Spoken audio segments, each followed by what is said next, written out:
دموعي سبيل مريح تنهدى يا صاحي كي تستريح وبث الدعاء.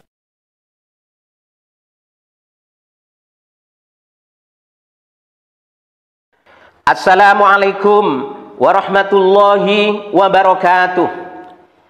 Bismillahirrahmanirrahim. Alhamdulillahi rabbil alamin. Wabihi nasta'inu ala umurid dunya waddin. Sallallahu wa sallama ala sayyidina Muhammadin khatamin nabiyyin wa alihi wa sahbihi ajma'in.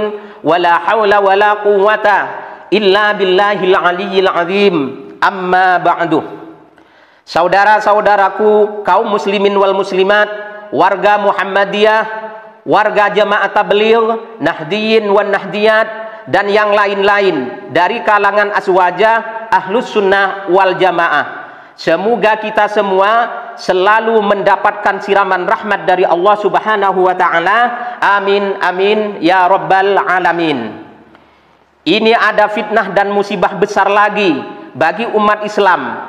Lagi-lagi muncul dari kalangan Wahabi, yaitu sebuah kelompok yang selalu salah fikir dan pengikut salaf palsu. Ada beberapa ustadz mereka, diantaranya adalah Maududi Abdullah. Dia memberikan fatwa ngawur, dia memberikan fatwa tak berdasar pada jamaahnya, bahwa umat Islam tidak boleh menyebut nama Allah, tidak boleh lafaz Allah dibuat zikir. Jadi jelasnya kita tidak boleh zikir begini, Allah, Allah, Allah. Kenapa? Atau apa alasan Wahabi kok melarang umat Islam menyebut-nyebut nama Allah, berzikir dengan lafaz Allah? Jawaban Pak Maududi Al-Wahabi lucu, gila, koplak, tak dapat diterima oleh akal, kecuali akalnya gak waras. Dia katakan, buat apa nyebut-nyebut nama Allah? Buat apa zikir dengan lafaz Allah? Sia-sia, gak ada gunanya. Ngapain? Gak ada maksud yang jelas. Ngapain? Zikir Allah hanya disebut Allah saja. Allah, Allah, Allah, Allah, Allah. Itu yang dimaksud, yang ditanyakan. Maka zikir dengan cara yang seperti ini tidak diajarkan oleh Nabi kita Muhammad sallallahu alaihi wasallam. Allah, Allah, Allah. Ngapain?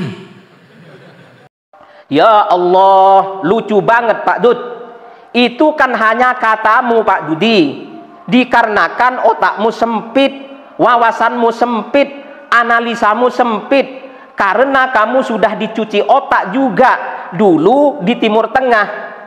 Sekarang dengarkan baik-baik, buka otak dan mata hatimu baik-baik, bahwa umat Islam yang menyebut nama Allah itu punya maksud, punya tujuan, punya makna, namun tersimpan di dalam hatinya. Paham Pak Dud? Baik, akan saya beri contoh supaya tambah jelas. Anak TK kalau ingin cepat paham, gurunya harus rajin membuat contoh. Nah, contohnya begini Pak Dud. Ada orang yang sedang sakit, lalu kemudian lisannya selalu menyebut-nyebut nama Allah. Allah, Allah, Allah, misalnya seperti itu.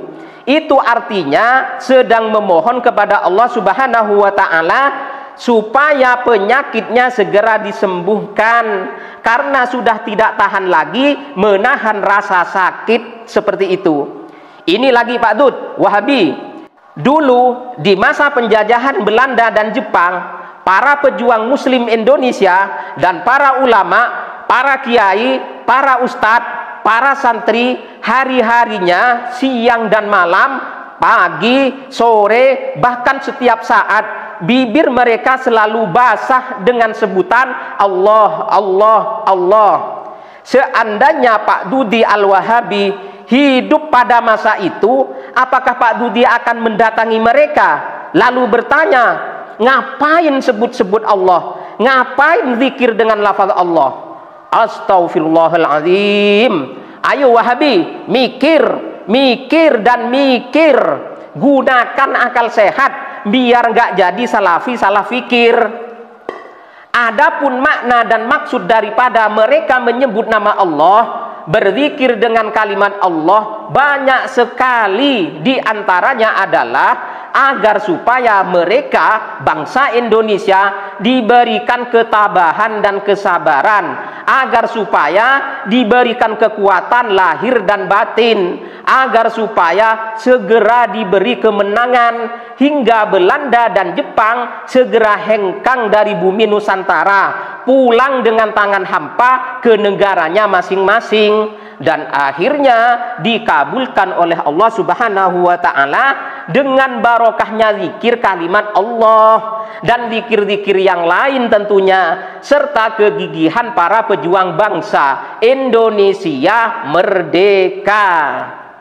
Kemudian selanjutnya, di ketika anak SD diberikan contoh tetapi masih belum juga paham, guru yang harus cerdas biasanya akan memberikan tamsil atau analogi agar supaya murid-muridnya paham.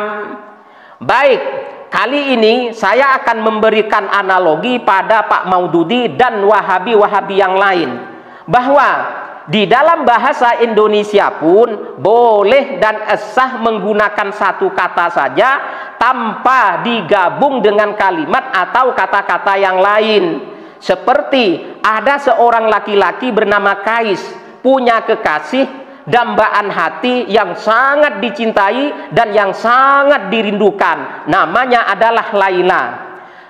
Lalu pada suatu ketika, di saat Kais tadi merasakan rindu berat seberat-beratnya, dia sudah tidak sanggup lagi menahan dan membendung rasa rindu itu, hingga dia duduk sendirian dan berbicara sendiri, Laila, Laila, Laila, Laila.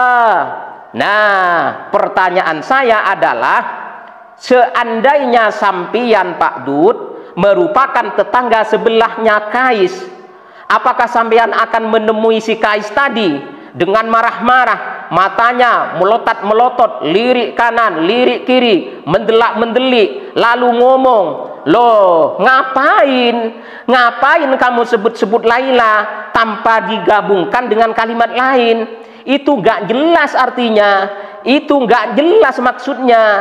Nah, begini Pak Dud, bagi Anda dan orang-orang yang seperti Anda, yakni Wahabi, kalimat Laila tidak akan pernah dipahami. Tapi bagi orang lain itu bisa dipahami, walaupun kalimatnya hanya Laila. Jadi maksud Kais itu begini Pak Dud, wahai Laila, tidakkah engkau tahu bahwa wanita yang sangat aku cintai dan yang sangat aku rindukan hanya engkau seorang, tidak ada yang lain. Biarpun berjuta-juta bidadari turun dari kayangan untuk merebut hatiku, biarpun air laut berubah rasanya menjadi manis, biarpun seandainya matahari terbit dari arah barat, cintaku kepadamu Laila tidak akan pernah goyah dan tidak akan pernah berubah. Dan tidakkah engkau tahu wahai Laila bahwa rasa rinduku kepadamu sudah tidak bisa dibendung lagi. Sehari saja tidak berjumpa denganmu, dunia serasa mau kiamat besok malam.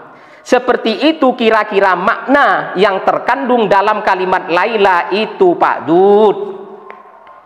Kemudian Pak Dudi Al-Wahabi bilang bahwa menyebut nama Allah atau berzikir dengan kalimat Allah itu tidak ada dasarnya dalam Islam. Nabi tidak pernah mencontohkan, sahabat tidak pernah mengerjakan.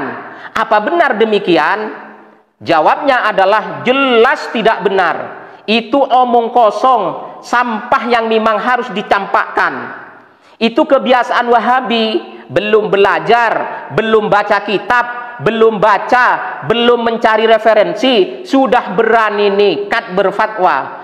Karena dalil-dalil yang memperbolehkan, bahkan menganjurkan menyebut nama Allah itu banyak, sangat banyak, baik dari Al-Quran ataupun dari As-Sunnah, dari hadis.